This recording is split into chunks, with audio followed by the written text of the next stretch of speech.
Hello aspirants, आप सब अच्छे होंगे, मस्त होंगे और अपनी पढ़ाई को अच्छे से कर रहे होंगे। आज मैं आपको डीएसएसबी टीजीटी असिस्ट का 7 नवंबर का फर्स्ट शिफ्ट का एग्ज़ाम करवा रहा हूँ। तो आइए करते हैं। पहला क्वेश्चन देखो। पहला क्वेश्चन में क्या बोल रहा है कि एक व्यक्ति 8 किलोमीटर की चाल से 8 घंटे में एक निश्चित दूरी तय करता है। मतलब एक व्यक्ति है जो 8 किलोमीटर प्रति घंटे की चाल से चल के 8 घंटे में उसको दूरी तय करता है, निश्चित दूरी। और 2 किलोमीटर पर आवर की चाल से वो 2 घंटे में कुछ अधिक दूरी और तय कर लेता है। तो हमसे पूछ रहा है कि उसकी जो दूरी तय की गई है उसकी औसत चाल क्या है। तो औसत चाल पूछ रहा है, तो आपको ये पता है औसत चाल का फॉर्मूला क्या होता है। औसत चाल का फॉर्मूला होता है अम, औसत औसत चाल इज इक्वल टू दूरी, टोटल दूरी बटा टोटल समय। तो हमें टोटल दूरी का पता होना चाहिए, टोटल समय का पता होना चाहिए। तो सबसे पहले तो हमें दूरी निकालनी पड़ेगी। तो दूरी हम कैसे निकाल सकते हैं, दूरी निकालनी पड़ेगी और समय निकालना पड़ेगा। तो चलो देखो, क्वेश्चन में समय तो दे रखा है, समय 8 घंटे दे रखा है, एक का 2 घंटे दे रखा है। तो अब हमें दूरी निकालनी पड़ेगी। तो दूरी कैसे निकालेंगे, दूरी का फॉर्मूला होता है समय गुणा में 4। तो पहले देखो, पहले वाले की दूरी निकाल लेंगे। पहले वाले क्या 8 किलोमीटर प्रति घंटे की चाल से वो 8 घंटे चल रहा है। तो दूरी कितनी हो जाएगी, दूरी मान लेंगे d1। तो उसकी चाल कितनी है 8 और इंटू में समय, समय कितना है 8। तो 8 8 64, तो कितने आ गए 64 किलोमीटर आ गया पहले की दूरी। फिर दूसरा देखो, दूसरे की दूरी निकालो। दूसरा कितना चल रहा है 2 किलोमीटर पर आवर की चाल से 2 घंटे चल रहा है। तो चाल कितनी है 2 इंटू समय, समय कितना है 2, 2 दूनी 4। तो टोटल दूरी कितनी हो जाएगी यहाँ से, इसकी जो टोटल दूरी है वो कितनी आ जाएगी 64 प्लस 4 68। तो अब हम औसत चाल निकाल लेंगे। औसत चाल का फॉर्मूला क्या होता है, टोटल दूरी अपॉन टोटल समय। टोटल दूरी कितनी है 68 अपॉन में टोटल समय कितना है। समय देख लो, पहले समय चल रहा है 8 घंटे, फिर चल रहा है 2 घंटे, 8 प्लस 2 10, कितना हो गया 10, 68 अपॉन 10। अब इसको सोल्व कर लेंगे। सोल्व कर लो, 68 को 10 से डिवाइड कर, 10 6 60, 8 बच गया। तो इसको क्या लिख सकते हैं, 6 से ही 8/10। तो इसको कर दो, 2 चौक 8, 2 पंजे 6 से ही 4/5 आंसर है। तो option first is correct answer. Second question देखो, सेकंड क्वेश्चन में क्या दे रखा है। सेकंड क्वेश्चन में एक ग्राफ दे रखा है 2016 से 2020 के बीच में, जिसमें तीन तीन कंपनियां एक्स वाई जेड। तो इन एक्स वाई जेड का बता रखा है कि कागज़ का उत्पादन इन्होंने कितना कितना किया हुआ है हर साल 2016 से 2020 तक। तो हम ये बताना है क्वेश्चन में कि जो कंपनी वाई है, तो कंपनी वाई जो है, कंपनी किस वर्ष में जो कंपनी वाई है वो कंपनी किस वर्ष कंपनी एक्स के उत्पादन की कमी कंपनी वाई के उत्पादन की प्रतिशत अधिकतम है। मतलब इसने ये कहा है क्वेश्चन में कि कौन सा वो वर्ष है जिस वर्ष में कंपनी वाई की जो उत्पादन है कंपनी एक्स से अधिक है। कंपनी वाई की जो उत्पादन है वो अधिकतम प्रतिशत है, ज़्यादा प्रतिशत है कौन से वर्ष में, ये पूछ रहा है। तो इस क्वेश्चन को करते हैं, कैसे करेंगे देखो। मतलब कंपनी वाई से कंपनी एक्स की में कौन से वर्ष में अधिक प्रतिशत है। पहला देखो 2016 में कंपनी वाई जो है 30 उत्पाद करती है और कंपनी एक्स करती है 40। तो कितने का कितना अधिक है 10। तो 10 कितने से अधिक है 30 से। तो प्रतिशत निकालना है 100, 0 से 0 कट गया, 100/3। इसको डिवाइड करेंगे कितना आ जाएगा 33.33 प्रतिशत। ठीक है, ऐसे 2017 का निकालेंगे। 2017 में देखो कंपनी वाई 45 कर रही है, कंपनी एक्स 55 कर रही है। तो कितना अधिक उत्पाद कर रही है 10। तो 10 उत्पाद अधिक कर रही है कितने पे 45 पे, 10/45 इंटू में 100।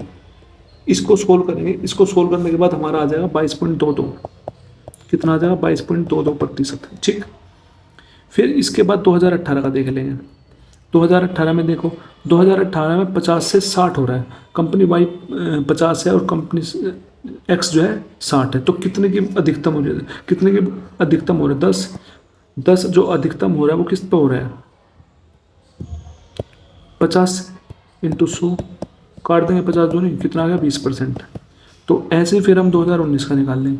2019 में देखो, 2019 में कंपनी वाई जो है 65 है और कंपनी एक्स 60 है। तो ये तो घट रहा है, तो हमें तो बढ़ोतरी बताना है। ऐसे 2020 में 70 था कंपनी वाई 70 था और कंपनी एक्स 60 था। तो ये भी घट रहा है।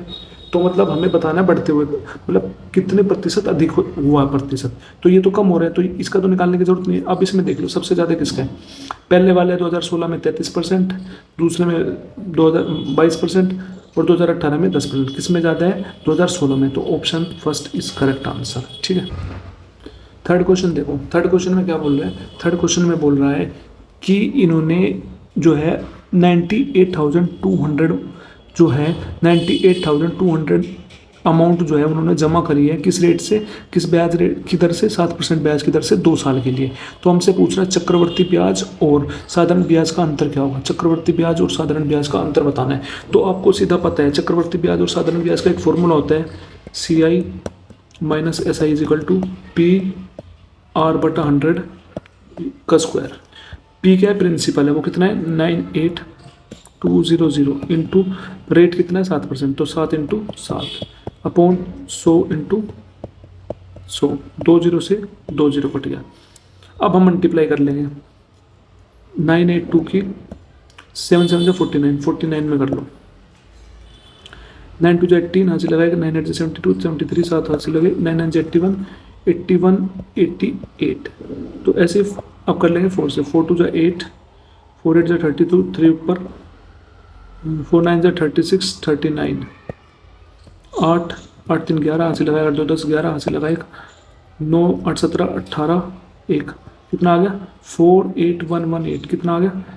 48118 अपॉन 100। 2 0 2 पॉइंट हटा के लगा तो 481.18 आंसर है इसका। तो 481.18 कौन से ऑप्शन में? सिर्फ एक ऑप्शन में 481.2। तो 18 का हम पूर्णांक करेंगे तो वो 2 ही बनेगा। तो 481.2 इसका करेक्ट आंसर है। Option third is correct answer. ठीक। नेक्स्ट क्वेश्चन देखो। नेक्स्ट क्वेश्चन में बोल रहा है चौथे क्वेश्चन में बोल रहा है कि एक व्यापारी है, उस व्यापारी ने किसी वस्तु के अंकित मूल्य पर 16% की छूट दे दी।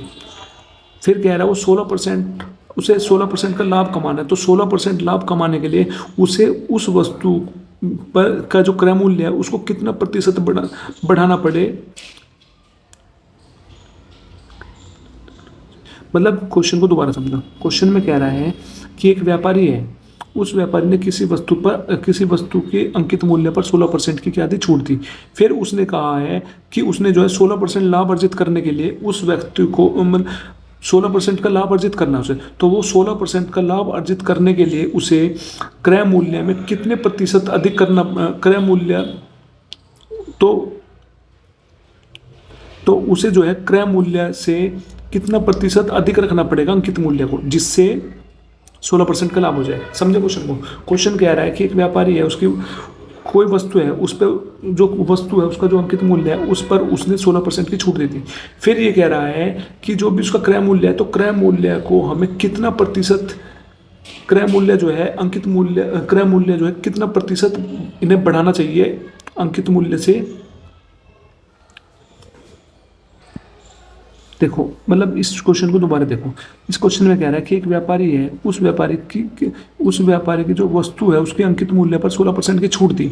फिर उसने बोला है कि उस वस्तु का अंकित मूल्य क्रय मूल्य से कितना प्रतिशत अधिक रखना चाहिए कि उसे 16% का लाभ हो जाए। मतलब कि जो वस्तु है, मतलब क्रय मूल्य को उस वस्तु के जो अंकित मूल्य है, तो अंकित मूल्य से क्रय मूल्य कितना अधिक रखना चाहिए कि उसे 16% का लाभ मिल जाए।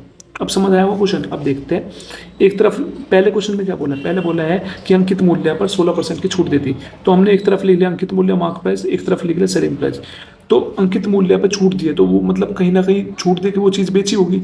तो मान ले 16% की छूट दी है तो अंकित मूल्य पे, तो मान ले अंकित मूल्य 100 था, 100 पे 16% की छूट दे दी तो 100 का 16% 16, तो कितने में बेची होगी वो चीज़? 84 में बेची होगी। ठीक। फिर ये बोल रहा है कि उसे 16% का लाभ कमाना है, उसे 16% का लाभ कमाना है, तो उसे जो है उसे अंकित मूल्य से क्रय मूल्य कितना अधिक रखना चाहिए। तो कितना का लाभ कमाना है? 16% का। तो लाभ किस पे कमाते हैं हम? मतलब जब कोई चीज़ खरीदी होगी उस पर 16% का लाभ कमा के वो चीज़ बेची होगी, तो एक तरफ लिख लेंगे क्रय मूल्य CP। तो 16% का लाभ हुआ, मतलब कोई चीज़ मान लो 100 में खरीदी है तो वो 16 का लाभ में 116 में बेची होगी। 100 का 16% 16, तो कितने में बेची होगी? 116। तो अब इसको जो सेलिंग प्राइस है इसको बराबर कर लेंगे। वो कैसे? 116 में 84 की मल्टीप्लाई कर देंगे और इधर भी 84 की मल्टीप्लाई कर देंगे, ऊपर वाले में 116 की मल्टीप्लाई कर देंगे, इधर भी 116 की मल्टीप्लाई कर देंगे। तो हमें क्या पूछ रहा है, तो मार्क प्राइस से अंकित मूल्य से क्रय मूल्य कितना दिख रखना चाहिए। तो अंकित मूल्य और अंकित मूल्य और क्रय मूल्य की बात हो रही है, तो अंकित मूल्य ले लिया और क्रय मूल्य ले लिया। कितना है 116 इंटू 100 और ये आ गया 100 इंटू 84। तो 100 से 100 कट सॉरी 100 से 100 कट गया। अब कितना रह गया 116 और 84। अब काट दो, 2 पंजे 10, 1 बजे 2 अट्ठे 16, ये कट गया 2 चौक 8, 2 दूनी 4। अब फिर से काट दो, 2 एकम 2 सॉरी 2 दूनी 4, 2 नम 18, तो 2 एकम 2, 2 दूनी 4, 2 एकम 2, तो ये आ गया हमारे पास 29, ये आ गया हमारे पास 21। तो क्रय मूल्य से अंकित मूल्य हमें कितना अधिक रखना चाहिए, कितना प्रतिशत, ये पूछ रहे हैं। तो क्रय मूल्य आ गया 21 और अंकित मूल्य आ गया 29। तो कितने की अधिक करनी पड़ेगी, 8 की। तो 8 अधिक रखना पड़ेगा किस पे, 21 पे। तो प्रतिशत पूछ रहा है, इंटू 100 कर देंगे। तो अब इसको कर दो डिवाइड, 800 को 21 से। तो 21 से करेंगे, 21 से कितने पे, 21 3 जा 63, कितना बन गया 7 17, यहाँ से 0 डाल लिया। 21 अट्ठे 8 के 8 8 दूनी 16, कितना बच गया 2, 0 बढ़ा दी तो पॉइंट लग गया, 1 0 और बढ़ाने पड़ेगी तो 1 0 और लग गया। तो 21 नंबर ले लो, 9 2 39, तो कितना बच गया 11। तो कितना आ गया 38.08। तो कोई से ऑप्शन में 38.08 है, तो एक ऑप्शन में है 38 ऑप्शन में 38.10। तो 08 को क्या लिख सकते हैं हम, 08 को पूर्णांक करके 1 लिख सकते हैं। तो 38.1 आंसर है। तो option first is correct answer, option 1 is correct answer. ठीक है। फिफ्थ क्वेश्चन देखो, फिफ्थ क्वेश्चन में बोल रहा है कोई पुस्तक है, उस पुस्तक का अंकित मूल्य है तो 125। तो उसने फिर कहा है कि उस पे 20% की छूट दे दी। तो वो 20% की छूट देने के बाद जो विक्रय मूल्य आया, तो उस विक्रय मूल्य को हमें 108 करना है। उस विक्रय मूल्य को हमें 108 बनाना है। तो 108 बनाने के लिए उसे कितने प्रतिशत की और छूट, कितनी प्रतिशत की और छूट देनी पड़ेगी, हमें ये बोल रहा है क्वेश्चन में। तो करते हैं इस क्वेश्चन को। तो इसने कहा है कि कोई पुस्तक है, उसका अंकित मूल्य 225, कितना है 225। तो उस पर 20% की छूट दे दी। तो छूट देने के बाद मतलब उतने में बेची होगी, तो हमारे पास जो सेलिंग प्राइस है, विक्रय मूल्य आ जाएगा, वो कितना 225 इंटू 20% की छूट का मतलब है 20% का फ्रैक्शन होता है 1/5। 5 में से 1 की छूट, तो कितने में बेची होगी 4/5 में। तो 5 से कटेगा 5 चौके 20, 5 पंजे 25, 45 इंटू 4 कितना आ गया 180। तो उसने चीज़ कितने में बेची होगी 180 में, और हमसे कह रहा है वो बेचनी कितने में है 108 में। तो 180 को 108 बनाना है, तो कितने प्रतिशत की उसे छूट देनी पड़ेगी। तो 180 से 108 बनाना है, तो कितने की छूट देनी पड़ेगी 72 की। कितने की 72 की छूट देनी पड़ेगी। कितने कहाँ से 180 से देनी पड़ेगी अपॉन 180 इंटू 100। ठीक, अब इसको हम करेंगे सोल्व। काट दो, 0 से 0 कट गया, 18 चौक कितना आ गया 40%। तो option second is correct answer. तो छठा क्वेश्चन देखो, छठा क्वेश्चन को क्या है 2961 को 3 भागों में इस प्रकार विभक्त किया गया है कि जो वो पहला भाग है, उस पहले भाग को तो आधा किया है, दूसरे भाग को 1/4 किया है और तीसरे भाग को 1/8 किया है। वो सारे बराबर है आपस में। तो हमें बताना है जो तीसरा भाग है उसका मान कितना होगा।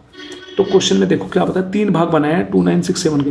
2961 के कितने भाग बनाए हैं, 3 भाग बनाए हैं। पहला भाग आधा कर दिया, तो मान लो पहला भाग आधा कर दिया तो कितना हो गया a/2।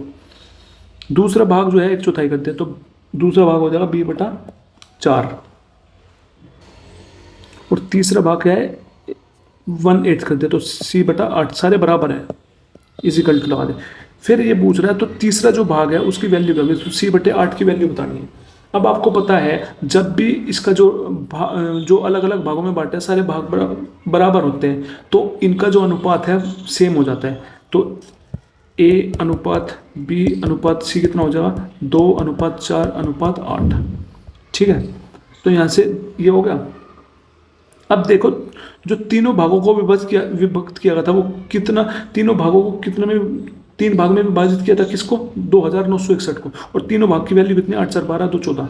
तो 14 यूनिट की वैल्यू है 2961। तो क्वेश्चन में हमें दे रखा है 2961 और हमने क्या निकाला है, जो हमने निकाला होता है वो आता है नीचे, तो वो कितना निकाला है 14। तो हमसे पूछ रहा है कि तीसरा भाग की वैल्यू रखो, मतलब 8 यूनिट की वैल्यू पूछ रहा है, इंटू 8। तो काट दो, 2 सत्ते 14, 2 चौक 8, 7 चौक 28, 7 दूनी 14, 7 तिया 21, 423 इंटू 4। अब 423 की मल्टीप्लाई कर दो 4 में, 4 तिया 12, हासिल लगा 4 दूनी 8 9, 4 चौक 16, 1692। तो कौन से ऑप्शन में? Option 4 is correct answer. ठीक है। सेवंथ क्वेश्चन देखो, सेवंथ क्वेश्चन में बोल रहा है एक नदी में जल 3 किलोमीटर पर आवर की चाल से प्रवाहित हो रहा है। मतलब एक नदी है जिसमें जो जल है वो जल 3 किलोमीटर पर आवर की चाल से प्रवाहित हो रहा है। तो एक मोटरबोट धारा की दिशा में 25 किलोमीटर और धारा के विपरीत में 15 किलोमीटर की दूरी तय करने में बराबर समय लेते हैं। मतलब एक मोटरबोट है वो जो धारा की दिशा में 25 किलोमीटर और धारा के विपरीत दिशा में 15 किलोमीटर की जो दूरी तय करती है वो दोनों में समय बराबर लेती है। और जो धारा की दिशा में 30 किलोमीटर और धारा के विपरीत दिशा में 33 किलोमीटर दूरी तय करने में उसे कितना समय लगेगा। अब हमेशा याद रखना, जब भी क्वेश्चन में गए कि जो धारा के विपरीत और धारा के दिशा में जो समय लग रहा है वो बराबर लग रहा है, तो उस केस में स्पीड इज इक्वल टू होता है डिस्टेंस अपॉन टाइम, चाल इज इक्वल टू दूरी बटा समय। तो जब समय बराबर है तो इसका मतलब है जो भी हमारी स्पीड होगी वही हमारी डिस्टेंस होगी, मतलब जो भी हमारी चाल होगी वही हमारी दूरी होगी। समझ रहे हो ना, क्योंकि समय कांस्टेंट है। तो इस क्वेश्चन में देखो क्या बोल रहा है, जो हम धारा की दिशा में है तो धारा की दिशा वाले को लिखते हैं हम b प्लस एस और धारा के विपरीत वाले को लिखते हैं b माइनस एस। ठीक। तो इसने कहा धारा की दिशा में जो है मोटरबोट धारा की दिशा में वो 25 किलोमीटर है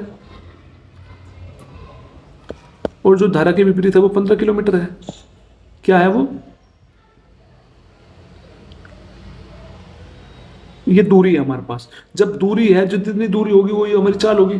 तो ये हम लिख देंगे, ये चाल भी हमारी सेम होगी, क्योंकि बताया जब टाइम कांस्टेंट होगा जितनी दूरी होती है उतनी चाल भी होती है। तो चाल आगे 25 और 15 काट देंगे, 5 पंजे 25, 5 तिया 15। ठीक।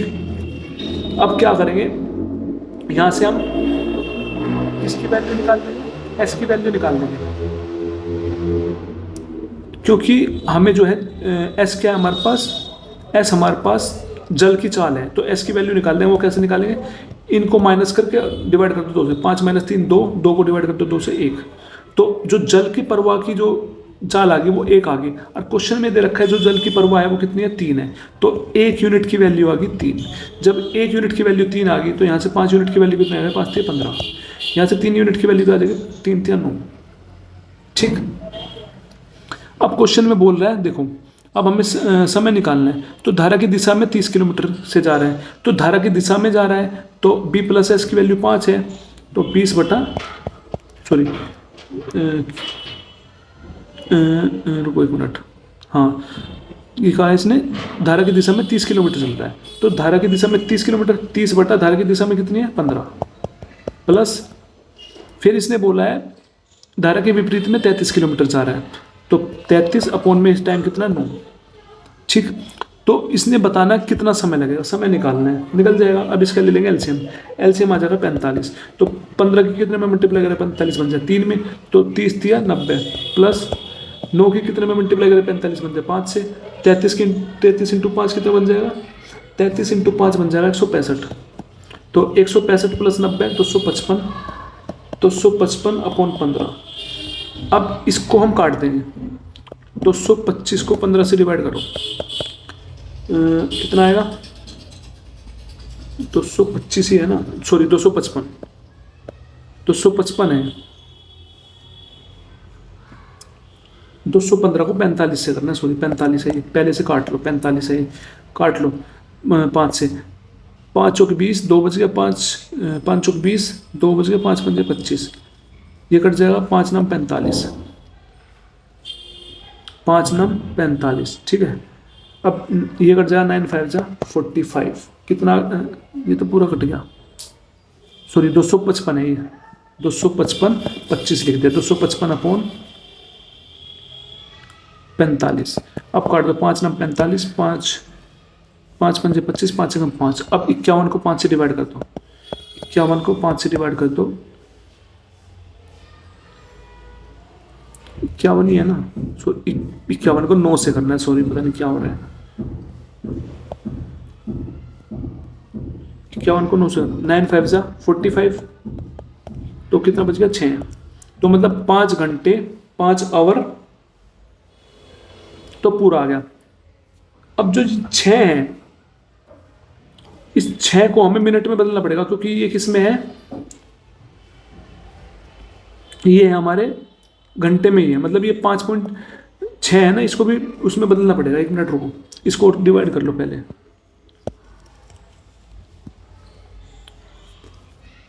कितना बच गया 6, 0 पर डाल दी तो पॉइंट लग गया, तो 9 6 54, 6। अब इसको ये छोड़ दो, 5.6 कितना आ गया 5.6 आवर, तो 5 आवर पूरे प्लस 0.6 आवर, तो इस 0.6 आवर को मिनट में बदल लो, ये तो 5 आवर पूरे हो गए, तो 1 आवर में कितने मिनट होते हैं 60 मिनट होते हैं, तो 0.6 की मल्टीप्लाई कर दो 60 में, कितना आ गया 6 चंग 36, कितना आ गया 5 आवर 36 मिनट। तो ऑप्शन में देख लो कौन से ऑप्शन में 5 आवर 36 मिनट है, तो 5 आवर 36 मिनट है हमारे पास, कौन से ऑप्शन में देखो कहाँ है क्वेश्चन, ये रहा 5 आवर 36 मिनट, तो कौन से ऑप्शन है 5 आवर 40 मिनट है इसमें, तो हमारा आंसर होगा बी। थोड़ा सा पॉइंट में कैलकुलेशन हो जाती है, ठीक है, तो आंसर बी होगा। आई होप समझ में आया होगा ये चीज़ आपको। 8th क्वेश्चन देखो, 8th क्वेश्चन बोल रहा है एक समचतुर्भुज है, उसकी विकर्ण दे रखी है 88 सेंटीमीटर और 78, तो समचतुर्भुज का क्षेत्रफल निकालना है। तो समचतुर्भुज का क्षेत्रफल का फॉर्मूला क्या होता है 1/2 into D1 into D2। D1 क्या होता है पहला वाला विकर्ण, D2 होता है दूसरा वाला, तो दोनों विकर्ण दे रखे हैं 1/2 88 इंटू 78, काट देंगे 2 44। अब देख लो लास्ट का 8 ले लो, ये लास्ट का 4 ले लो, 8 चौक 32, लास्ट में 2 जिसके वो आंसर है, तो एक ऑप्शन में है तो सीधा 2 लगा दो या इसके मल्टीप्लाई करके देख लो, 78 में 44 की करना, 8 चौक 32, 7 लगे 3, 7 चौक 28, 3 31, इसमें भी यही आएगा 3 1 2, तो कितना आ गया 2 3 4 3, तो option second is correct answer.